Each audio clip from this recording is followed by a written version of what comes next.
Saudara mahasiswa dari berbagai aliansi melakukan unjuk rasa di depan Patung Kuda Jakarta Pusat sore hari ini. Aksi unjuk rasa rencananya dilakukan pada pukul 4 sore tadi. Sejumlah polisi sudah bersiap menjaga aksi unjuk rasa di depan Patung Kuda. Mahasiswa menolak kebijakan pemerintah menaikkan sejumlah harga bahan pokok, harga BBM dan LPG serta kenaikan PPN. Mahasiswa menilai kenaikan harga sejumlah kebutuhan ini akan berdampak pada ekonomi masyarakat yang belum pulih di tengah pandemi.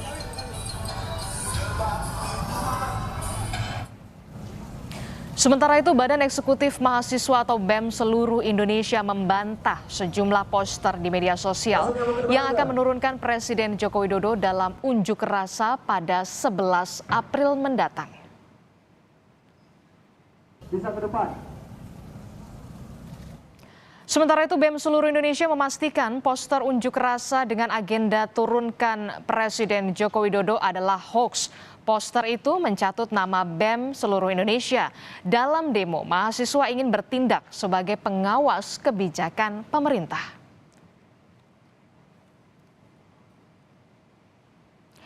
Beredar juga di media sosial, saudara, poster aksi di Aceh pada 11 April mendatang. Dalam poster tertulis turunkan rezim Joko Widodo dengan sejumlah tuntutan, diantaranya tolak kenaikan harga BBM. BEM Universitas Syiah Kuala sudah melihat poster itu dan memastikan bukan mereka yang membuat.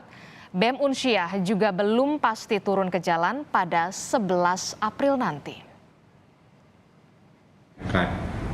Namun pada kali ini keputusan masih belum pasti dari Universitas Syiah Kuala untuk aksi turun ke jalan ataupun melakukan aksi-aksi kreatif lainnya.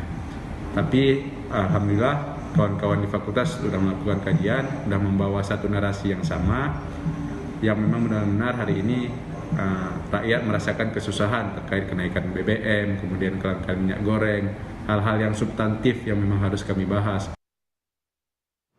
Unjuk rasa mahasiswa hari ini digelar kelompok yang menamakan Cipayung Plus karena langkanya minyak goreng dan naiknya harga BBM Pertamax. Lalu apa langkah konkret mahasiswa yang ditujukan kepada pemerintah?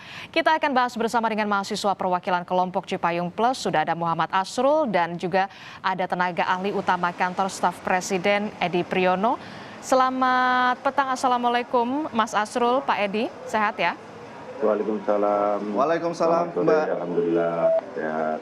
Oke, kita ke Mas Asrul terlebih dahulu. Mas Asrul, jadi tuntutan mahasiswa Cipayung Plus apa saja?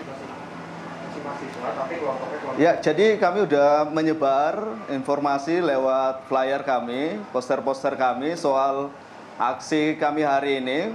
Bentuk aksi kami adalah Panggung Rakyat. Ini sebagai ruang aspirasi, ruang demokrasi dari Cipayung Plus untuk menyampaikan keresahan masyarakat hari ini.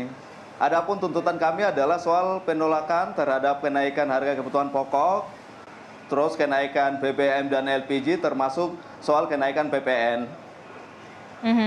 Jadi menolak adanya kenaikan harga bahan pokok, kemudian ada LPG dan juga kenaikan dari harga Pertamax. Jadi tidak ada untuk meminta agar Presiden turun dari jabatannya, Mas Asrul? Oh, nggak ada. Dalam konsolidasi dan rapat-rapat pertemuan di Cipayung Plus, kami fokus di 3 isu itu. Oke, untuk aksi hari ini ya. Oke, jadi untuk aksi hari ini dipastikan tidak ada tuntutan agar meminta Presiden turun dari jabatan. Tapi untuk demo 11 April nanti jadi tetap dilakukan? Itu banyak varian, Mbak, banyak varian gerakan, itu banyak yang inisiasi. Untuk Cipayung Plus secara nasional memang kita juga udah di daerah-daerah udah ada yang bergerak ya melakukan aksi-aksi protes soal kenaikan harga dan sebagainya. Tapi untuk tanggal 11 belum ada instruksi kami secara nasional baik di LMND maupun di teman-teman Cipayung Plus. Tapi itu akan kami bicarakan dalam waktu dekat ini. Akan kami konsolidasikan dalam waktu dekat ini. Oke, jadi sampai saat ini memang belum ada pembahasan tapi nanti akan dikomunikasikan ya berarti ya? ya akan dikonsolidasikan kembali. Oke, kita ke Mas Edi, ke Pak Edi Priyono. Pak Edi, kita lihat di beberapa hari terakhir ini eskalasi unjuk rasa meningkat, apalagi penolakan terhadap kenaikan harga bahan pokok. Tanggapan dari Istana sendiri seperti apa?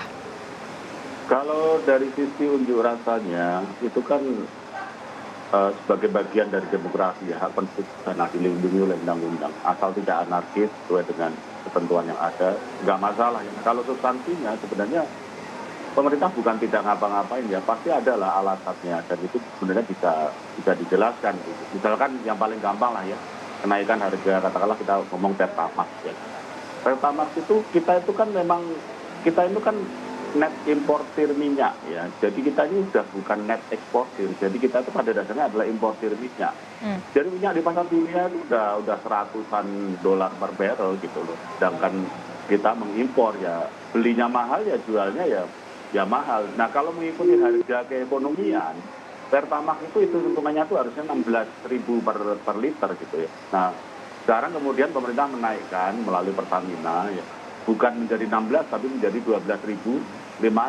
Artinya sebenarnya masih tekor itu Pertamina itu. Jadi ini adalah jalan tengah ya, karena kalau dipaksa dengan harga yang lama, Pertamax yang lama 9.000-an itu tekornya banyak sekali. Dan kita sudah ada hitung-hitungan barang kebijakan fiskal dan keuangan sudah punya hitung-hitungan. Kalau tidak dilakukan kebijakan, subsidi kita tuh akan naik 100 triliun gitu, untuk energi. Oke, jadi kenaikan Pertamax itu disebut dari KSP merupakan jalan tengah gitu ya. Nah, kalau untuk minyak goreng curah sendiri seperti apa dari pihak Istana? Karena memang kita tahu di sejumlah wilayah di Indonesia memang masih langka. Betul. Nah, minyak goreng sekarang kan kita kebijakannya kan memang yang untuk kemasan kan dilepas ke harga keekonomian. Jadi sudah tidak ada masalah dalam arti tersedia ya, meskipun harganya kemudian relatif tinggi ya. Nah kemudian yang curah itu kan ditetapkan harganya 14.000 per liter ya. Dan pemerintah memberikan subsidi karena itu juga di bawah harga keekonomian. Harga keekonomiannya sekitar 19 sampai 20.000. Jadi untuk setiap liter pemerintah itu membayar mungkin sekitar 6 sampai 7.000 gitu ya. Nah sekarang bagaimana prosesnya gitu. Ini kan ditangani oleh Kementerian Perindustrian untuk saat ini. Jadi Kementerian Perindustrian itu sudah melakukan pendataan produsennya itu siapa saja gitu ya. Dan itu sudah ada 75 produsen yang terdaftar. 75 produsen terdaftar beserta distributornya dan mereka sudah menaikkan perjanjian dengan Badan Pengelola Dana Perkebunan Kelapa Sawit dan juga komitmen dengan Kementerian Perindustrian untuk menyalurkan minyak goreng. Nah, cuma memang sampai saat ini penyaluran minyak goreng curah masih belum seperti yang diharapkan. Menurut catatan kami per 7 April itu baru tersalur sekitar 16% ya dari total minyak goreng curah yang menjadi komitmen dari para produsen. Dan di 10 provinsi itu masih belum ada penyaluran. Jadi ini memang butuh waktu ya. Oke, tapi kan kita melihat banyak sekali penolakan Pak Edi, baik itu dari mahasiswa maupun dari juga masyarakat Indonesia pada umumnya soal kenaikan harga bahan pokok, Pertamax, LPG dan sebagainya di tengah bulan Ramadan ini dan juga masih sulitnya ekonomi. Eskalasi peningkatan unjuk rasa masih akan terus berlangsung. Seperti apa nantinya? Tidak khawatirkah? Ya kalau pemerintah itu tidak melakukan kebijakan khususnya kalau terkait tenaga itu dengan senang hati ya. Ada kepentingan-kepentingan yang harus dipertimbangkan. Seperti yang pernah disampaikan Bu Menteri Keuangan ya, ada kepentingan tentang tentu saja daya beli masyarakat, ada kepentingan tentang pemulihan ekonomi, artinya unit usaha juga harus bergerak. Ada kepentingan keuangan negara, itu yang kita harus jaga semua, nggak bisa salah satu diabaikan. Jadi pada akhirnya ya kebijakan-kebijakan yang diambil dan kebijakan pemerintah itu tidak sedikit loh yang terkait dengan pangan itu. Untuk kedelai misalkan, kedelai itu disubsidi loh, kedelai itu 90% impor dan harganya tuh naik tinggi di pasar dunia, jadi harusnya itu tinggi. Nah pemerintah berkomitmen bahwa produsen tahu tempe itu mendapatkan kedelai dengan harga 11.000. Kalau ada selisih harga, itu ada subsidinya, anggarannya hampir 1 triliun tuh. Oke, kita ke Mas Asrul. Mas Asrul, ini kan memang ada disebut-sebut akan ada unjuk rasa lagi pada tanggal 11 April. Kalau tidak salah pada pekan ini juga Mas Asrul sempat diterima oleh Presiden Joko Widodo untuk membahas salah satunya adalah soal kelangkaan dan juga kenaikan harga bahan pokok. Seperti apa? Ya Mbak, jadi sebelum aksi hari ini, kami dari Cipayung Plus memang diterima oleh Pak Presiden yang didampingi oleh Pak Mensesnek pada saat itu. Salah satu aspirasi kami dalam pertemuan itu adalah menyampaikan soal kelangkaan minyak goreng dan kenaikan harga komoditas pangan, beberapa harga komoditas pangan. Kami melihat bahwa ini juga menjadi problem ya yang dirasakan oleh masyarakat dan perlu kami sampaikan. Meskipun dalam pendiskusian itu Pak Presiden menjelaskan bahwa ini juga dampak efek dari situasi global ya pasca pandemi COVID-19 dan ada juga situasi politik antara Ukraina hari ini dengan Rusia, itu akan berdampak juga terhadap perekonomian nasional. Tapi kita melihat bahwa benar soal BBM hari ini tergantung pada kenaikan harga minyak dunia.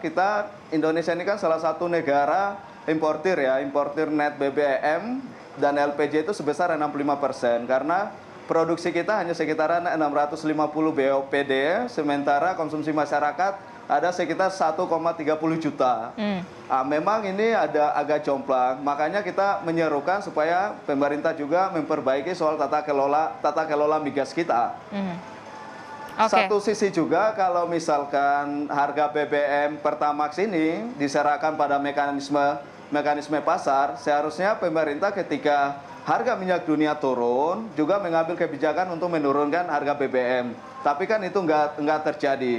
Dan kebijakan menaikkan harga ini di situasi sekarang ini kami anggap ini kurang tepat karena pendapatan masyarakat belum pulih, banyak buruh sekarang, masyarakat yang kehilangan pekerjaan dan lapangan pekerjaan belum terlalu terbuka. Makanya sangat riskan sekali soal kebijakan kenaikan harga pangan, soal BBM, LPG, dan PPN ini. Karena itu langsung dirasakan oleh masyarakat dan bisa mempengaruhi kenaikan harga atau produk-produk lainnya.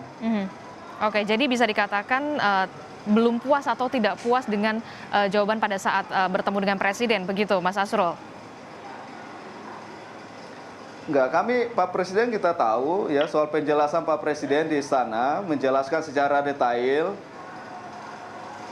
Ya kita juga menerima itu, tapi kita memberikan masukan supaya ini bisa diperbaiki. Misalkan soal pangan kita, sudah seharusnya pemerintah melakukan swasembada pangan dong, secara besar-besaran.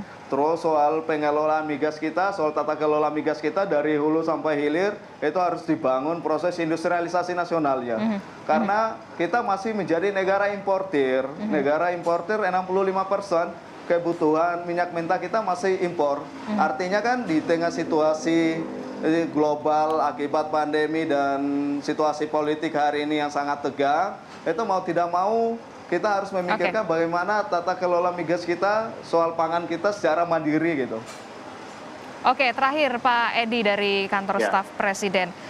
Bagaimana menanggapi ini? Banyak ternyata eskalasi unjuk rasa yang terus meningkat hari-hari ini karena tidak merasa keputusan dari pemerintah ini dirasa tidak meringankan beban rakyat begitu. Kalau dari sisi harapan pemerintah itu ya pertama pemerintah memahami, tentu saja kita memahami bahwa situasi sulit seperti yang tadi disampaikan Mas Asrul, kita memahami semua. Jadi kalaupun ada kebijakan-kebijakan yang berimplikasi pada katakanlah kenaikan beban masyarakat, itu tidak dilakukan dengan enteng, ya itu berat ya. Dan itu satu. Yang kedua, kan ada kompensasi-kompensasi ya, ada bantuan langsung tunai ya, ada bantuan langsung tunai yang sifatnya reguler seperti dana PKH ya, program keluarga harapan, kemudian kartu sembako atau bantuan non tunai, itu kan program reguler. Kemudian ada program-program yang peninggalan bantuan-bantuan pada saat COVID ya, seperti banpres produksi usaha mikro, itu Bapak Presiden sudah menyampaikan instruksi untuk diaktifkan kembali. Kemudian BLT dana desa juga akan ada lagi. Kemudian yang baru adalah BLT minyak goreng dan sebagainya. Jadi sebenarnya pemerintah sudah berusaha untuk menjaga daya beli di tingkat menengah ke bawah. Tapi tentu saja tidak bisa untuk semua. Jadi tidak mungkin turun, yang solusi yang salah satu yang harus dilakukan adalah soal pendistribusian BLT kepada rakyat kurang mampu. Terima kasih Bapak-Bapak dan juga Mas Asrul dari mahasiswa perwakilan kelompok Cipayung Plus, Muhammad Asrul, dan juga ada tenaga ahli utama kantor staf Presiden Edi Proyono telah bergabung bersama kami dalam Kompas Petang. Sehat-sehat selalu Mas dan juga Bapak. Terima kasih Mbak.